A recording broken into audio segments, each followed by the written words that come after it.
हमने आपके सामने खोल के कहा है, इतनी तबाही मची हुई है कि अगर यही स्थिति रही तो 2-4 महीने में कुछ नहीं बची, कुछ नहीं, सब खाली हो जाएगी। और ये बात इनकी समझ में नहीं आ रही। मैं कह रहा हूं, कोई दवा मत बनाओ, कोई इसकी दवा है ही नहीं। तुमने वैक्सीन और इंजेक्शन लगा के ये छक गए और कोई बीमारी का निदान नहीं निकला। ये सब झूठा प्रचार है, कुछ नहीं हुआ, कुछ भी नहीं हुआ और न इससे कुछ होने वाला है। अगर ये शाकाहारी नहीं होंगे तो ये सब खत्म हो गया, ये कुछ नहीं बचेगा। मैं बार बार आपसे प्रार्थना करके कह रहा हूं, अपने भारत देशवासियों से, कि आप लोग किसी देश की नकल मत करो। गंदे खान पान की, गंदे वेशभूषा की, गंदे कर्मों की नकल मत करिए। आप अपनी भारतीय संस्कृति और भारतीय सभ्यता जो ऋषि मुनि महात्माओं की बनाई हुई है उस पर आप चलें तो आपके जीवन में कोई परेशानी नहीं आएगी। लेकिन आप नहीं मानोगे तो तुम्हारे पास भी आ जाएगा। लेकिन आप ये नहीं कह सकते हो कि हमको किसी ने बताया नहीं, हमारे पास कोई आया नहीं, हमारे लिए किसी को चिंता नहीं हुई, कोई हमारे लिए दवा बना के लाया नहीं। ये हम आपको कहने नहीं देंगे। मैं पूरे हिंदुस्तान का अकेला व्यक्ति जो तुम्हारी सबकी चिंता के लिए ये महाप्रसाद, ये औषधि जड़ी बूटी संत महात्माओं की है, ये आपके समस्त यानी दुख तकलीफों को दूर करती है।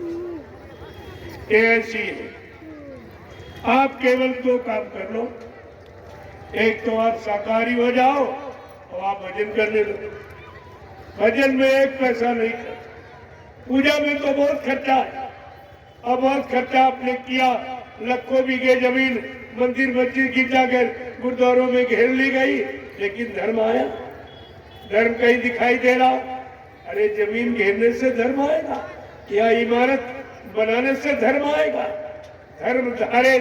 धर्म तो धारण किया जाता। जो जीवन में नेक अच्छी भली शिक्षा यानी अपनाई जाए, उतारी जाए, प्रेमियों उसको कहते धर्म।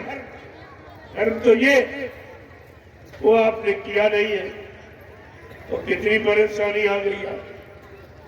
तो देखते आप जाइए, परेशानियां बढ़ती जा रही। इसीलिए कुदरत ने फैसला लिया कि तुम गलत जगह फंस गए। न कोई देवी है, न कोई देवता यहाँ, न यहाँ भगवान खुदा गाड है। वो सब अपने अपने लोक में रह रहे।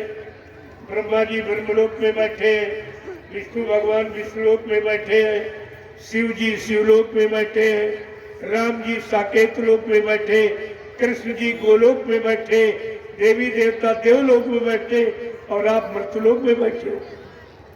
तुम इतना भी नहीं सोच पाए अभी तक। ये ज्ञानी ध्यानी भी इस पर नहीं विचार कर पाए कि ये तो देवलोक में देवी देवता रहते, यहाँ कहाँ आ गए। यहाँ जो मानव शरीर में आएगा उसको मृत के हवाले होना पड़ेगा। वो मृत की गोदी में जरूर है, बच नहीं सकते। तो आपको ये विचार करना चाहिए, जब संत महात्मा आपको मिल जाएंगे जो आत्मा को जगाने वाले, जब आत्मा जगेगी ये यहाँ बैठी, आत्मा का स्थान ये और मन का स्थान ये। आत्मा का घाट ये है और मन का घाट ये है। ये दोनों आपके पास है।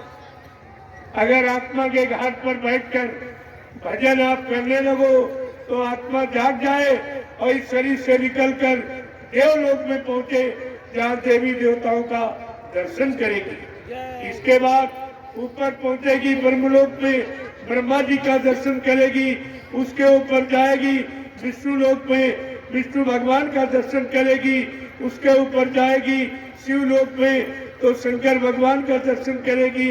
उसके ऊपर यानी इस तरीके ब्रह्म है, पार ब्रह्म है, महाकाल है, सतपुरुष से सब ऊपर बैठे। ये तो मृतलोक है प्रेमियों। यहाँ तो जो पैदा हुआ मृत्यु के हवाले हो जाए। हाँ, यहाँ पर देवी देवताओं से मिलने के लिए आपको एक प्रमाण दिया गया। जैसे जब स्कूल में बच्चा पढ़ने जाता, जो अध्यापक है वो ब्लैक बोर्ड पर गाय का चित्र बनाता। अगर बच्चा ये कहे कि मास्टर साहब क्या यही दूध देने वाली गाय यही है, तो मास्टर कहता नहीं, ये दूध देने वाली गाय नहीं है, दूध देने वाली गाय का चित्र है। इसी तरह से ये कागज कैलेंडर और ये पत्थर, ये मूर्ति नहीं, ये देवी देवता नहीं है, ये उनके चित्र है।